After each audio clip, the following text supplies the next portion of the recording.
సమర్పిస్తున్నవారు Sri Sai Lakshmi electronics and home needs proprietor Kosuri brothers, మల్లాదివారి complex, Bottayigudem road, Jangareddygudem. నమస్కారం, city news కి స్వాగతం. నేను సాయి వినయ్. ముందుగా ముఖ్యాంశాలు. జంగారెడ్డిగూడెం ఫోటోగ్రాఫర్స్ గార్డెన్ పార్టీ, స్వర్గీయ ఫోటోగ్రాఫర్ అనిల్ కు ఘన నివాళులు.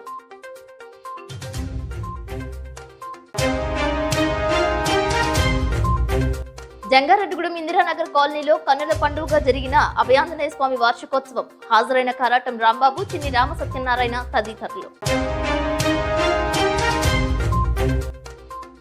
ఆశా వర్కర్స్ సమస్యలు పరిష్కరించాలంటూ నిరసన, తమ సమస్యలు పరిష్కరించాలంటూ డిమాండ్.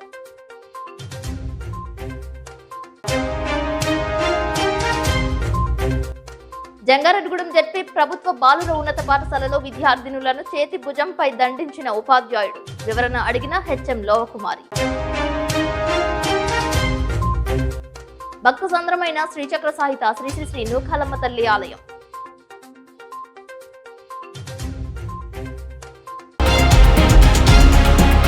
జంగారెడ్డిగూడెం శ్రీచక్ర సాహిత శ్రీ శ్రీ శ్రీ నూకాలమ్మ తల్లి ఆలయ చైర్మన్ డాక్టర్ రాజాన సత్యనారాయణ తోటలో ఫోటోగ్రాఫర్స్ అసోసియేషన్ సమావేశం శుక్రవారం నిర్వహించారు. ప్రతి మాసంలో వచ్చే అమావాస్య సందర్భంగా నిర్వహించే సమావేశాన్ని గార్డెన్ పార్టీ ఏర్పాటు చేశారు. ఈ సందర్భంగా ఫోటోగ్రఫీ పితామహుడు డాగురే చిత్రపటానికి పూలదండలు వేసి నివాళులర్పించారు. పూలదండలు వేసి శ్రద్ధాంజలి గడించారు. అదేవిధంగా గత సంవత్సరం మృతి చెందిన ఫోటోగ్రాఫర్ అనిల్ కుమార్ మృతికి ప్రగాఢ సంతాపం వ్యక్తం చేశారు. సీనియర్ ఫోటోగ్రాఫర్ ప్రభాకర్ కు ఘన సన్మానం చేశారు. ఫోటోగ్రాఫర్స్, వీడియోగ్రాఫర్స్ ను సత్కరించారు. జంగారెడ్డిగూడెం ఫోటో వీడియోగ్రాఫర్లకు మిక్సింగ్ యూనిట్ వారికి ప్రత్యేక కార్పొరేషన్ ఏర్పాటు చేసి వారి అభివృద్ధికి కృషి చేయాలని Jangareddygudem photo, video and mixing యూనిట్ల యూనియన్ అధ్యక్షుడు కానుమూరి సోమరాజు ప్రభుత్వాన్ని డిమాండ్ చేశారు. ఈ సందర్భంగా ఏర్పాటు చేసిన సభకు ఆ సంఘ అధ్యక్షులు కానుమూరి సోమరాజు అధ్యక్షత వహించారు. ఈ కార్యక్రమంలో సంఘ గౌరవ అధ్యక్షుడు సూరిబాబు, కోశాధికారి బాలు, కాగితాల Srinu, Nagasuri Balasubrahmanyam, Chintapalli Srinu, RGB colour lab, Sridevi lab యాజమాన్యం,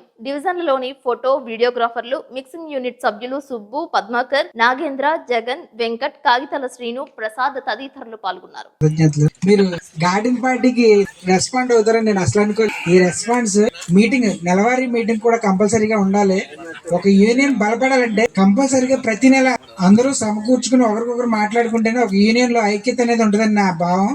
కంపల్సరీ ఈ గార్డెన్ పార్టీకి ఎంత ఐక్యతతో ఉన్నారో అలాగే ప్రతి నెల మీరు మీటింగ్ కి ఇదే విధంగా మీరు హాజరు కావాలి అని చెప్పి నేను కోరుకుంటున్నాను. దీంట్లో ఈ యూనియన్ గురించి మీరు సలహాలు, తప్పులు, ఒప్పులు అనేది ఎదురున్నవారు సహజం చేయడం. దీంట్లో మంచి చెడులు, తప్పు, ఒప్పులు అనేది మీరు యూనియన్ వారికి తెలియజేసి అందులో సరిదిద్దుకోవడానికి మీరు వాళ్ళకి సలహాలు ఇచ్చి యూనియన్ ని ఫ్రంట్ కి తీసుకెళ్ళాలి, మీరు ఎదురు తీసుకెళ్లాలనేది నా ఉద్దేశం. కాబట్టి మీరు అందరూ ప్రతి నెల మీటింగ్ కి హాజరయ్యి మన యూనియన్ అభివృద్ధికి మీరు కృషి చేస్తారని నేను మనస్ఫూర్తిగా కోరుకుంటున్నాను. నాకు ఈ ఫోటోగ్రఫీ అనేది చాలా ఇంట్రెస్ట్ గా, ఫ్యాషన్ గా వచ్చాను దీంట్లోకి. యాక్చువల్లీ నేను వేరే ఫీల్డ్ నుంచి చిన్నప్పటి నుంచి ఇంట్రెస్ట్ తో దీంట్లోకి వచ్చాను. అయితే ఈ మధ్య కాలంలో చాలా మంది కుర్రోళ్ళు ఫాస్ట్ గా ఫోటోగ్రఫీలోకి వస్తున్నారు. అది చాలా ఆనందం. కాకపోతే నాకు ఈ కొత్త ఫోటోగ్రాఫర్స్ తో చిన్న ప్రాబ్లం. స్పీడ్ గా రావడం ఒక ఎత్తు అయితే మిమ్మల్ని మీరు డెవలప్ చేసుకోకపోవడం మైనస్ అని నా ఉద్దేశం. ఎందుకంటే ఫోటో టేకింగ్, ఫ్రేమ్ చేసుకోవడము వస్తుంది, చాలా ఫాస్ట్ గా నేర్చుకుంటున్నారు. వీడియో టేకింగ్ చేసేస్తున్నారు. ఫోటో అసలు ఇప్పుడు సీనియర్ ఫోటోగ్రాఫర్స్ తో పోల్చుకుంటే కొత్త కుర్రోళ్ళు ఎక్సలెంట్ గా తీస్తున్నారు. ఎందుకంటే యూట్యూబ్ బేస్ చేసుకొని కానీ వాళ్ళకు ఉన్న స్కిల్స్ యూజ్ చేసి చాలా బాగా చేస్తున్నారు. At the same time photo, video తీయడం ఒక ఎత్తు అయితే వాటిని ఎడిట్ చేయడం ఒక ఎత్తు. ఎడిటింగ్ చేయకోకుండా ఓన్లీ ఫొటోస్ తీసి ఎక్సలెంట్ వచ్చినాయి అని చెప్పేసి వదిలేస్తున్నారు. కస్టమర్ కి అప్ చెప్పాలంటే ఖచ్చితంగా ఎడిటింగ్ నేర్చుకుని ఉండాలి. మీరు తీసిన ఫోటో మీరే ఎడిట్ చేయాలి. ఆల్రెడీ చాలా వర్క్ షాప్స్ లో కూడా ఇదే విషయం చెప్తున్నారు ప్రతి ఒక్కరు కూడా. వెంకట్ పోట్రియా దగ్గర నుంచి ప్రతి ఒక్కరు చెప్పేది. ఆశా వర్కర్స్ సమస్యలను వెంటనే పరిష్కరించాలని కోరుతూ ఆశా వర్కర్స్ ఆందోళన వ్యక్తం చేశారు. జంగారెడ్డిగూడెంలో నిర్వహించిన నిరసన కార్యక్రమంలో రాష్ట్ర ప్రధాన కార్యదర్శి కె ధనలక్ష్మి, ఆశా యూనియన్ రాష్ట్ర worker K Posamma, Asha union leaders S Mallika, T Aruna, B Ramadevi, BVL Kumari, D Madhavi, SK Nazirunnisa, T Satyavathi, G Sujatha, M Rajyalakshmi తదితరులు పాల్గొన్నారు. వారి న్యాయమైన కోరికలు పరిష్కరించాలని డిమాండ్ చేశారు. నిర్బంధించిన తమ నాయకులను వెనువెంటనే విడుదల చేయాలని డిమాండ్ చేశారు. దీని గురించి మేము ధర్నా చేస్తున్నాం. చేస్తున్నామండి. మమ్మల్ని నిన్న విజయవాడ తీసుకెళ్లి పల్నాడు జిల్లాలో వదిలేశారండి. ఆశా వర్కర్లు అందరినీ అలాగే వదిలేశారండి. చాలా ఇబ్బందులు పడ్డామండి. మాకు భోజనాలు కూడా లేవండి. అసలు మేము ఉన్న పరిస్థితిలో చాలా మంది కానిస్టేబుల్స్, లేడీ కానిస్టేబుల్ అసలు ఎవరు రాలేదండి. మమ్మల్ని బాయ్సే, మగోళ్లే వచ్చారండి కానిస్టేబుల్స్. వాళ్లే మమ్మల్ని తోసేస్తున్నారండి. లేడీ కానిస్టేబుల్ అసలు ఎవరు రాలేదండి మా దగ్గరికి. బాయ్స్ కానిస్టేబుల్సే వచ్చి మమ్మల్ని తోసేస్తున్నారండి. ఆడవాళ్ళు కూడా చూడలేదు. గర్భవతులు కూడా వచ్చారండి. ఇందులో చాలా మందిని కూడా తోసేశారు. ఇబ్బందులు పడిపోయారండి. మేము హరిజనపేట యూపీఎస్సీ డాంగినగర్ నుంచి వచ్చామండి. మా డిమాండ్ అంటే ఏమీ కాదు. మేము నిన్న శాంతియుతంగా ధర్నా చేయడానికి వెళ్ళామండి విజయవాడ. వెళ్ళడానికి వెళ్తే అక్కడ మేము ఏదో ధర్నా చేసేస్తున్నామని చెప్పి మమ్మల్ని అరెస్టులు చేసేసి మేము ఏదో స్మగ్లింగ్ చేసేవాళ్ళగా మమ్మల్ని వ్యాన్ లెక్కించి జిల్లాలో మమ్మల్ని వదిలేశారండి. మేము నిన్న రావడానికి చాలా ఇబ్బందులు పడ్డాం. ఇప్పటికీ మా నాయకులు గాని మా ఆశాలు గాని ఎక్కడో ఉన్నారు. ఇప్పటికి ఇంకా వాళ్ళ ఇళ్ళకి చేరుకోలేదండి. ప్రధానంగా డిమాండ్ ఏంటంటే మా నాయకులైన ధనలక్ష్మి గారిని, అరెస్ట్ అయిన నాయకుల్ని, అరెస్ట్ అయిన ఆశాలని వెంటనే విడుదల చేయాలి. వాళ్ళ గనక ఈ రోజు గనక వాళ్ళని విడుదల చేయకపోతే రేపొద్దున ఇంకా కఠినంగా ధర్నా, భారీ ఎత్తున ధర్నా ఉంటదని. మేము దీనికి ప్రభుత్వానికి మేమేం వ్యతిరేకం కాదండి. ప్రభుత్వానికి మేము వ్యతిరేకం కాదు. మాకు కనీస వేతనం ఇవ్వాలి. అదేవిధంగా మాకు రిటైర్మెంట్ బెనిఫిట్స్ ఇవ్వాలి. మాకు ప్రభుత్వ ఉద్యోగం అని చెప్పి ప్రతిదీ మమ్మల్ని సంక్షేమ పథకాల నుంచి ఏంటి ఏ విషయమైనా సరే మమ్మల్ని ప్రభుత్వ ఉద్యోగంగా గుర్తించినప్పుడు ఇలాంటి వాటిలో కూడా మమ్మల్ని ప్రభుత్వ ఉద్యోగంగా గుర్తించాలని మా ప్రధానమైన డిమాండ్ అండి. మాకు కనీస వేతనం 26,000 ఇవ్వాలండి. అదే విధంగా రిటైర్మెంట్ బెనిఫిట్స్ కల్పించాలి. అదే విధంగా మెటర్నిటీ లీవులు కల్పించాలి. అదే విధంగా మాకు మెడికల్ లీవులు ఎలా అయితే అందరికీ సెలవులు ఉంటాయో మాకు కూడా అలాగే సెలవులు ఇవ్వాలి. మేము రోజంతా కష్టపడుతున్నామండి. ఏదో 9 to 4 వెళ్ళిపోయి ఇంటికి వెళ్ళిపోయి కూర్చోవట్లేదండి. నైట్ ఏ టైం అయినా సరే నొప్పులు వస్తున్నాయంటే మేము అర్ధరాత్రి 12ంటికి 1 గంటకి ఆ రోజు 2 రోజులు 3 రోజులు హాస్పిటల్లో ఉన్న రోజులు కూడా ఉన్నాయండి. మేమేమి 9 to 4 ఉద్యోగం చేసి మళ్ళీ తర్వాత మేము డ్యూటీకి రాము, మేము పొద్దున్నే 9ంటికి వస్తాం అన్న వాళ్ళం కాదండి. మాకు ఏ టైం అయినా నొప్పులు వస్తాయి. 24 hours మేము అలా చూస్తున్నామండి. ఏదో స్వచ్ఛందంగా స్వచ్ఛందంగా తీసుకున్నామన్నారు, స్వచ్ఛందంగానే చేస్తున్నామండి. మేమేమి ప్రధానంగా మీరు వర్క్ అయితే ఎలా చెప్తున్నారో అలాగే మేము కూడా శాలరీ అడుగుతున్నామండి. జంగారెడ్డిగూడెం ఇందిరానగర్ కాలనీలో వార్ది ట్రస్ట్ వ్యవస్థాపకులు వలవల తాతాజీ సారథ్యంలో ట్రస్ట్ సభ్యులు చేస్తున్న సేవలు ఆదర్శనీయమని సినీ నిర్మాత డీసీసీబీ మాజీ చైర్మన్ కరాటం రాంబాబు అన్నారు. శ్రీ అభయాంజనేయ స్వామివారి 7వ వార్షికోత్సవం సందర్భంగా జరిగిన సేవా కార్యక్రమాలలో కరాటం రాంబాబుతో పాటు ఏపీ ఆర్యవైశ్య మహాసభ అధ్యక్షులు Chinni Ramasatyanarayana, TBK south India convener Dasari Ramu ముఖ్య అతిథులుగా పాల్గొన్నారు. కోలాటం, అభినవ కూచిపూడి నాట్య అకాడమీ నిర్వాహకురాలు రూపాదేవి శిష్యులు చేసిన నృత్య ప్రదర్శన చూపరులను అలరించింది. వలవల తాతాజీ మాట్లాడుతూ వార్ది ట్రస్ట్ ద్వారా దాతలు, మిత్రులు, స్నేహితుల సహకారంతో ప్రతి ఏటా ఫిబ్రవరి 9 శ్రీ అభయాంజనేయ స్వామివారి వార్షికోత్సవంతో పాటు సేవా కార్యక్రమాలు వినూత్నమైన రీతిలో ప్రారంభించి సమాజానికి తోడుగా నిలుస్తున్నామని, 2024లో బాలికల భవిష్యత్తుకు ఆర్థిక భద్రత ప్రవేశపెట్టి 5 బాలికలకు 25,000 రూపాయల చొప్పున 1,25,000 రూపాయలు దాతల ద్వారా అందించామని, 2023లో బాలికలకు 29 సైకిళ్లు అందజేశామని, నీళ్ల ట్యాంక్ ఏర్పాటు చేయడం ఇలా కార్యక్రమాలు నిర్వహిస్తున్నామని నివేదిక అందజేశారు. అనంతరం 5 బాలికలకు పొదుపు పత్రాలు ప్రముఖుల చేతి మీదుగా అందజేశారు. ఉచిత మెగా వైద్య శిబిరాన్ని చిన్ని రామసత్యనారాయణ ప్రారంభించారు. నేత్ర వైద్య శిబిరాన్ని కొప్పాక శ్రీనివాసరావు ప్రారంభించగా మందుల పంపిణీని ఇమ్మన్ని శశికుమార్ ప్రారంభించారు. జంగారెడ్డిగూడెం సాయి స్ఫూర్తి మల్టీ స్పెషాలిటీ హాస్పిటల్ సౌజన్యంతో సాధారణ వైద్య సేవలు, రాజమండ్రి గౌతమి నేత్రాలయం ఆధ్వర్యంలో నేత్ర వైద్య సేవలు అందజేశారు. నిపుణులు ఎంపిక చేసిన వారికి ఉచితంగా కళ్లజోళ్లు జంగారెడ్డిగూడెం సుశీల హాస్పిటల్ అధినేత కాకల రామచంద్రబాబు వితరణతో అందించనున్నట్లు వార్ది ప్రతినిధులు తెలియజేశారు. వార్ది ట్రస్ట్ సభ్యులు బసవరాజు వేణు, పెదవేగి రాంబాబు, మద్దిపాటి శ్రీను, కలపాల శ్రీనివాసరావుతో పాటు సభ్యులంతా మొత్తం కార్యక్రమాలు పర్యవేక్షించారు. వలవల తాతాజీ, మేరీ సుశీల దంపతుల ఆధ్వర్యంలో గుర్రం శాంతిని సత్కరించారు. కరాటం రాంబాబు కార్యక్రమంలో పట్టణంలోని వివిధ సంఘాలు, సంస్థలు, హిందూ సంఘాల ప్రతినిధులు పాల్గొని వార్ది ట్రస్ట్ కృషిని అభినందించారు.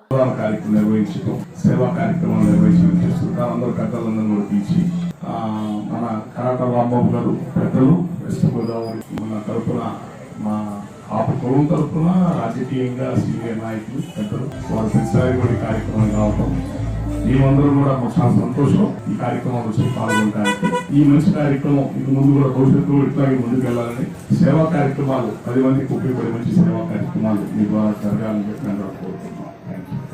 అందరికీ నమస్కారం. ఈ రోజున ఇందిరానగర్ కాలనీలో వేంచేసి ఉన్న శ్రీ అభయాంజనేయ స్వామి గుడి సన్నిధిలో 7వ వార్షికోత్సవం కన్నుల పండుగ జరుగుతుంది. ఈ వేడుకను ఇంత ఘనంగా జరగడానికి ప్రధానమైన కారణం, ప్రతి సంవత్సరం కూడా మా వార్షికోత్సవంలో ఒక సేవాభావంతో కొన్ని కార్యక్రమాలు చేయడం జరుగుతుంది. ఆ భాగంలోనే ఒక సంవత్సరం వాటర్ ట్యాంకర్, ఒక సంవత్సరం ఆటో, ఒక సంవత్సరం సైకిళ్లు, ఈ సంవత్సరం తల్లిదండ్రులు లేని పిల్లలు విభిన్న ప్రతిభావంతుల వాళ్ళకి సంబంధించిన కుటుంబాలకి ఆదుకోవడం కోసం కొంతమంది దాతల సహకారంతో ఈ రోజున నేను ఎప్పుడు చెప్తాను, ప్రధానమైన మా వారధి ట్రస్ట్ బలం దాతలు, ఇలాంటి శ్రేయోభిలాషులు దాతలే వాళ్ళందరూ సమకూర్చి ఈ రోజున ఆ కుటుంబాల్లో వెలుగు నింపుతున్నందుకు అభయాంజనేయ సంఘం కమిటీ తరఫున వారధి ట్రస్ట్ తరఫున కూడా శిరస్సు వంచి పాదవందనం తెలుపుతున్నాం. నమస్కారం.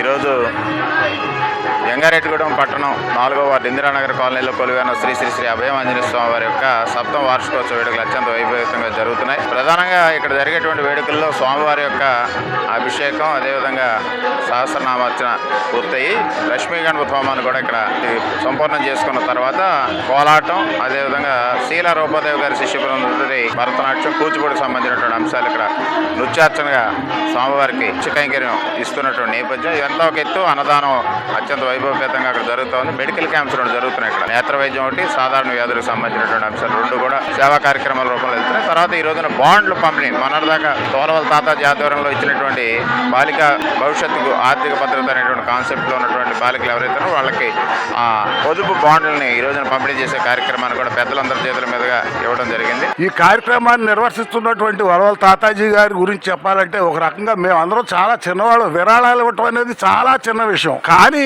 ఇటువంటి పెద్ద కార్యక్రమాన్ని భుజాన్ని వేసుకుని నిర్వర్తించడం అనేది చాలా చాలా గొప్ప విషయం. ఇలాంటి మంచి కార్యక్రమాలు తాతాజీ గారు ఎప్పుడు చేయాలని, వారికి మా అండదండలు ఎప్పుడు కూడా ఉంటాయని నేను ఈ సందర్భంగా తెలియజేసుకుంటూ మంచి కార్యక్రమాలు మరీ చేయాలని చెప్పి తాతాజీ గారిని కోరుతున్నాను. జంగారెడ్డిగూడెం ఇందిరానగర్ కాలనీలో వెంచేస్తున్నటువంటి అభయ ఆంజనేయ స్వామి 7వ వార్షిక మహోత్సవాల సందర్భంగా విశేషంగా అనేక కార్యక్రమాలకు రూపకల్పన చేయడం, కార్యక్రమంలో భాగంగా వితరణశీలు, పెద్దలు, దాతలు అందరి సహాయ సహకారాలతోటి ప్రత్యేకించి చిన్నపిల్లలకి బాలికా విద్యను ప్రోత్సహించడం. మనం దాతృత్వం అనేది దైవగుణం, మనలో ఉండేటువంటి ఒక దైవగుణం. ఆధ్యాత్మిక కార్యక్రమాలు మనం నిర్వహిస్తున్నాము అని అంటే మనలో ఉండేటువంటి ఈ దైవ గుణాలన్నీ కూడా బయటికి రావాలి. అందుకోసం ఈ కార్యక్రమాలన్నీ నిర్వహించుకోవడం. మరి వలవల తాతాజీ గారి నేతృత్వంలో ప్రతి సంవత్సరం ఇక్కడ ఏవో ఒక సామాజిక కార్యక్రమాలు, ఆధ్యాత్మిక కార్యక్రమాలు, ధార్మిక కార్యక్రమాలు. ఆధ్యాత్మిక కార్యక్రమాలకి ధార్మిక కార్యక్రమాలకి చిన్న వ్యత్యాసం ఉంటుంది. ఆధ్యాత్మికం అంటే భగవంతుడి కోసం మనం చేసే, ధార్మిక కార్యక్రమాలు ధర్మాన్ని నిలబెట్టడం కోసం చేసే. ఇటువంటి కార్యక్రమాలన్నీ కూడా మనం రూపకల్పన చేసుకుని వైభవంగా ఇంత గొప్పగా, ఓ పక్కని సాంస్కృతిక కార్యక్రమాలు, ఓ పక్కని వైద్య శిబిరం, అన్నదాన వితరణ, ఇటువంటి విశేష కార్యక్రమాలన్నిటికీ రూపకల్పన చేసి వార్షికోత్సవ వేడుకలు నిర్వహించుకోవడం అనేది భగవంతుడి అనుగ్రహం. మరి సేవా తత్పరతకి నిదర్శనం ఆంజనేయ స్వామి. ఒక మా ఇందిరానగర్ కాలనీ ఏంటంటే ఎప్పటి నుంచో కూడా చాలా సామాన్యులు బతికే ప్రదేశం ఇది.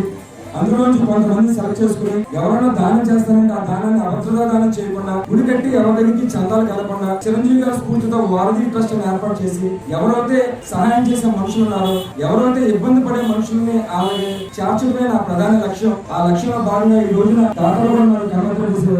బాబురావు గారు కానీ అందరూ కూడా సమకాలంతో అలాగే డబ్బు కాదండి. నేను ఎప్పుడు మీరు చూపించే ప్రేమ ఎప్పటికీ నా జీవితాంతో మా కుటుంబం గుర్తించుకుని పెద్ద రామారావు గారు కానీ ఎప్పుడైనా సరే ఒక మంచి మనుషులు ప్రోత్సహించడం మంచి మనుషులకే సాధ్యం అవుతుందని మనస్ఫూర్తిగా తెలియజేసుకుంటూ ఈ కార్యక్రమానికి ఈ రోజు మా మనవి చేసిన ఎప్పుడు చెప్తాను దేవుడు దాతలని ధన్యవాదాలు చెప్పుకుంటూ.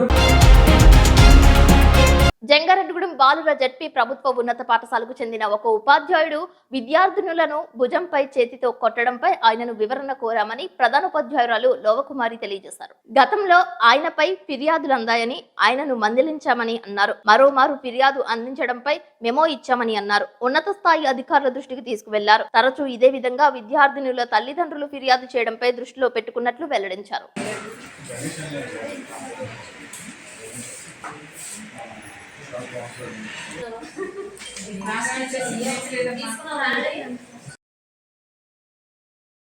మొన్న అంటే 7వ తారీఖు మరి ఈవినింగ్ మాకు 6th క్లాస్ పిల్లల నుంచి మాస్టర్ గారు కొడుతున్నారని చెప్పేసి కంప్లైంట్ రావడం జరిగింది. మరి మేము దాన్ని ఎంక్వైరీ కానీ క్లాస్కి వెళ్ళాము. మరి స్టూడెంట్స్ ఏవైతే చెప్పారో మరి ఆ విషయాన్ని మేము పై అధికారులకి సబ్మిట్ చేశాము. అయితే కన్సర్న్ టీచర్ని కూడా పిలిపించి సీనియర్ టీచర్స్ తోటి మీటింగ్ ఏర్పాటు చేశాము. మరి ఆయన మీద వచ్చినట్టు ఆరోపణల్ని ఆయనకు తెలియజేస్తూ ఇలాంటి ఆరోపణలు మరలా రాకుండా చూసుకోవాలని ఆయనకి షోకాస్ నోటీస్ కింద ఒక మెమో కూడా ఇవ్వడం జరిగిందండి. మరి ఈ ఇన్సిడెంట్ మీద మేము డిఓ గారికి తెలియజేయడం జరిగింది. మరి క్వెరీని బట్టి ఆ తర్వాత ఏ చర్యలు తీసుకోవాల్సి ఉందో తెలుస్తుందండి.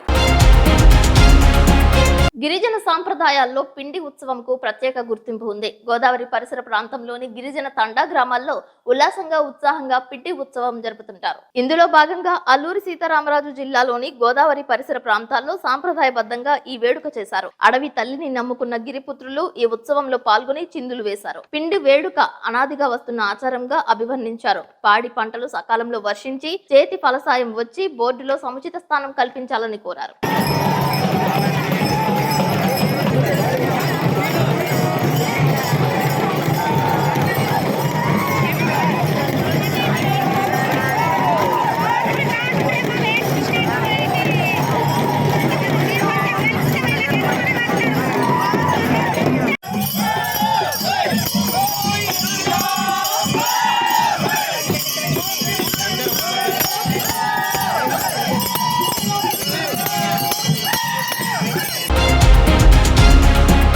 జంగారెడ్డిగూడెంలో పారిజాతగిరి వెంకటేశ్వర స్వామి ఆలయం నందు మాస కళ్యాణోత్సవం నిర్వహించారు. ఆలయ ప్రధాన అర్చకులు నల్లూరి రవికుమారాచార్యులు ముఖ్య అతిథిగా విచ్చేశారు. గోకుల తిరుమల పారిజాతగిరి శ్రీ వెంకటేశ్వర స్వామి దేవస్థానంలో పుష్యమాస శ్రవణ నక్షత్రం సందర్భంగా శ్రీదేవి భూదేవి సమేత శ్రీనివాసునికి కళ్యాణోత్సవాన్ని వైభవంగా నిర్వహించారు. చొల్లంగి అమావాస్య కావడంతో స్వామివారిని అధిక సంఖ్యలో భక్తులు దర్శించుకుని కళ్యాణోత్సవంలో పాల్గొన్నారు. పూజా కార్యక్రమాలు ఆలయ ప్రధాన అర్చకులు నల్లూరి రవికుమారాచార్యుల ఆధ్వర్యంలో నిర్వహించారు. కార్యక్రమ ఏర్పాట్లు కార్యనిర్వహణ అధికారి మానికల రాంబాబు పర్యవేక్షించారు. ఉచిత ప్రసాద వితరణ చేశారు.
వార్తలు ముగించే ముందు ముఖ్యాంశాలు మరొకసారి. జంగారెడ్డిగూడెం ఫోటోగ్రాఫర్స్ గార్డెన్ పార్టీ స్వర్గీయ ఫోటోగ్రాఫర్ అనిల్ కు ఘన నివాళులు.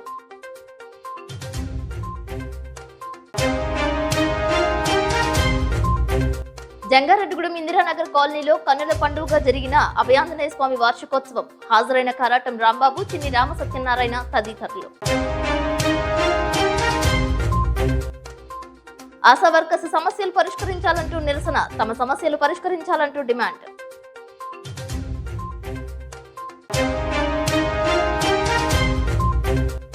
జంగారెడ్డిగూడెం జెడ్పీ ప్రభుత్వ బాలుర ఉన్నత పాఠశాలలో విద్యార్థినులను చేతి భుజంపై దండించిన ఉపాధ్యాయుడు. వివరణ అడిగిన హెచ్ఎం లోవకుమారి. భక్త సంద్రమైన శ్రీచక్ర సాహిత శ్రీ శ్రీ శ్రీ నూకాలమ్మ తల్లి ఆలయం. ఈ వార్తలు ఇంతటితో సమాప్తం. నమస్కారం.